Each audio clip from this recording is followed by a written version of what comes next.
రాజకీయ విశ్లేషకులు మనకు చెప్పేవారు కూడా మనతో జూమ్ కాల్ జాయిన్ అవుతారు. ముందు మనతో మర్రాబ్ సురేష్ గారిని వారితో మాట్లాడదాం. సురేష్ గారు, గుడ్ ఈవినింగ్ అండి. గుడ్ ఈవినింగ్ బ్రహ్మనాయుడు గారు.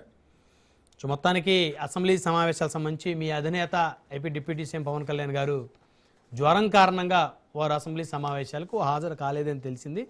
అదేవిధంగా మరి ఈరోజు మీ పార్టీ నాయకుడు ఎమ్మెల్సీ కొనిదెల నాగబాబు గారికి క్యాబినెట్ హోదాని ప్రభుత్వం కల్పించడం ఎలా చూస్తున్నారు?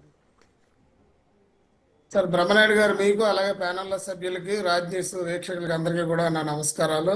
అలాగే నాగబాబు గారికి ముందుగా నా యొక్క శుభాకాంక్షలు తెలియజేస్తున్నాను. ఎందుకంటే మీరు అన్నట్టు మంత్రి పదవి వస్తుందా లేదా అలాన్నీ మనకు తెలియనటువంటి అంశాలే, కానీ కాకపోతే ఆయనకు ఒక నచ్చినటువంటి ఒక పని, ఈ యొక్క ఏదైతే గ్రీన్ చైర్మన్ హోదా ఇచ్చారో ఆయనకు ఒక నచ్చినటువంటిది.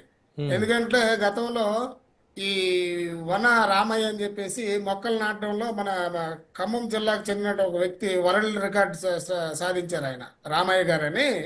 ఆయన్ని చాలా సంవత్సరాల క్రితమే ఆయన్ని ఇంటికి పిలిపించుకోవడం కానీ, ఆయనకి ప్రోత్సాహం అందించడం కానీ, ఆయనకి ఈ యొక్క పర్యావరణం మీద చాలా ఒక ప్రేమ ఉంది, చాలా మందికి తెలియదు. ఈ గ్రీనరీ అనే దాని మీద మొక్కలు బాగుండాలి, పొల్యూషన్ ఉండకూడదు, వ్యవస్థ అంతా బాగుండాలి, భావితరాలకు ఒక మంచి ఒక వాతావరణాన్ని అప్పచెప్పాలనే ఆలోచనతో నాగబాబు గారు ఎప్పుడు ఉంటారో, అది ఎక్కువ మాకు పవన్ కళ్యాణ్ గారు అనే ఆలోచనలో ఉంటాము. కాకపోతే అదే విధంగా అంతకు మించి కూడా ఈయన యొక్క పర్యావరణ ప్రేమికుడు నాగబాబు గారు. అందుకు ఆయనకి పదవి ఇచ్చినందుకు మేము చాలా సంతోషంగా ఉన్నాం. అందుకు ఆయనకి శుభాకాంక్షలు కూడా తెలియజేస్తాం. అదే క్యాబినెట్లో చోటు కల్పిస్తామన్న ప్రభుత్వం క్యాబినెట్ ర్యాంక్ ఇవ్వటం మీద ఏమి అసంతృప్తి ఏం లేదా?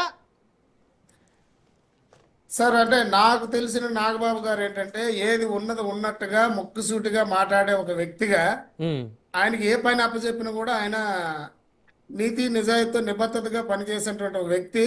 అలాగే నేను కొంతమంది మాటలు నేను వింటున్నాను. ఆయనకి ఎమ్మెల్సీ ఇచ్చినప్పుడు కూడా ఆయన చాలా మంది విమర్శించారు. ఆ సోదరుడు కాబట్టి ఆయనకి ఇచ్చారు అన్నారు. ఈరోజు చైర్మన్ ఇస్తే మంత్రి పదవి ఇవ్వలేదు అనేది చెప్పే ఇదే మనుషులు మళ్ళీ ఈరోజు చైర్మన్ గా ఇస్తే మంత్రి పదవి ఇవ్వలేదు అంటున్నారు.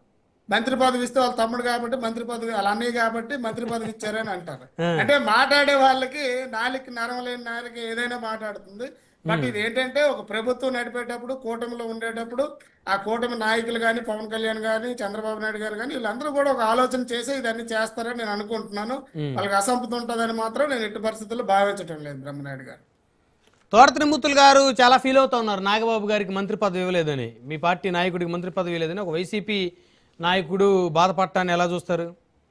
వాళ్ళ బాధలు వర్ణనాతీతం అండి. ఈ తోట త్రిమూర్తులు వీళ్ళందరూ ఏంటంటే వాళ్ళు పవన్ కళ్యాణ్ గారిని, మెగా ఫ్యామిలీని ఎప్పుడు ఇబ్బంది పెట్టే రకంగా మాట్లాడేటువంటి వ్యక్తుల మాటలకి పెద్ద క్రెడిబిలిటీ లేదు. వాళ్ళకి ఏదో ఒకటి మాట్లాడాలి, కూటమిలో చిచ్చు పెట్టాలి, చంద్రబాబు నాయుడు దగ్గర అయిపోయి ఉన్నారు వీళ్ళు, పవన్ కళ్యాణ్ గారు అనే వ్యక్తి లేకపోతే మనం ఈ రోజు హోదాల్లో ఉండేవాళ్ళమి, వైసీపీ అధికారంలో ఉండేది, ఏంటి మా పరిస్థితి ఇలా దిగజారిపోయింది, ప్రతిపక్ష హోదా కూడా లేని పరిస్థితుల్లోకి వెళ్ళిపోయామే అనే బాధలో దుఃఖతో ఏదో ఒకటి మాట్లాడుతుంటారు తోట త్రిమూర్తులు గారు.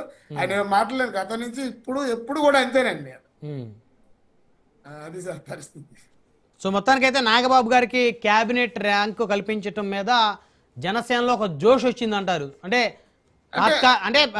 తాత్కాలికంగానే తృప్తి పడతా ఉన్నారు, ఏదో ఒకటి వచ్చిందిలేని. సార్, అలా తృప్తి అనే కంటే క్యాబినెట్ హోదా అనే దానికంటే కూడా ఆయనకు ఒక బాధ్యత అప్పచెప్పారని నేను అనుకుంటున్నాను. ఆయన కూడా అదొక బాధ్యతగానే ఇప్పుడు ఎమ్మెల్సీ ఇచ్చినప్పటికీ ఈ రోజు ఏదైతే ఈ గ్రీనరీ మీద ఇచ్చినటువంటిది, ఎడ్యుకేషన్ ఏదైతే ఉందో ఇది ఎంత పెద్దదో మీకు అర్థం కావట్లేదు బ్రహ్మనాయుడికి. ఇది ఏంటంటే ఒక పంచాయతీ రాజు, ఒక అటవీ శాఖ, ఒక మున్సిపల్ శాఖ, ఇవన్నిటిలో కూడా ఈ యొక్క ఎడ్యుకేషన్ ఉంటుంది సార్.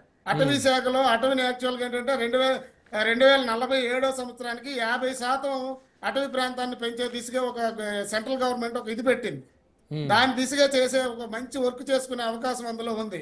ఇలాగే పంచాయతీ గ్రామాల్లో కానీ, మున్సిపాలిటీలో బ్యూటిఫికేషన్ కానీ, లేదంటే ఒక మన దాన్ని ఏమంటారు, మన టూరిజంకి సంబంధించినవి కానీ, ప్రతి దగ్గర కూడా ఎలా ఉండాలి, ఏమేమి మొక్కలు వేయాలి, మన ఈ గ్రీనరీని ఏ రకంగా మనం చేయాలనేది ఆయన నిజంగా ఆయనకు మనసుకు నచ్చినటువంటి ఒక పని అప్పచెప్పారు. అది ఎంతవరకు అనేది ఆయన బాధ్యతగా తీసుకుంటారని మాత్రం నేను 100% చెప్పగలను. హ్యాపీగానే ఉంటారు అనుకుంటున్నాను నేను. ఓకే, వన్ బై వన్ మాట్లాడదాం. మనతోటి కారుమంచి రమేష్ గారు ఉన్నారు, వైఎస్ఆర్ కాంగ్రెస్ పార్టీ నుంచి. కారుమంచి రమేష్ గారు, గుడ్ ఈవినింగ్ అండి. Good evening Brahmanaidu garu. So అసెంబ్లీకి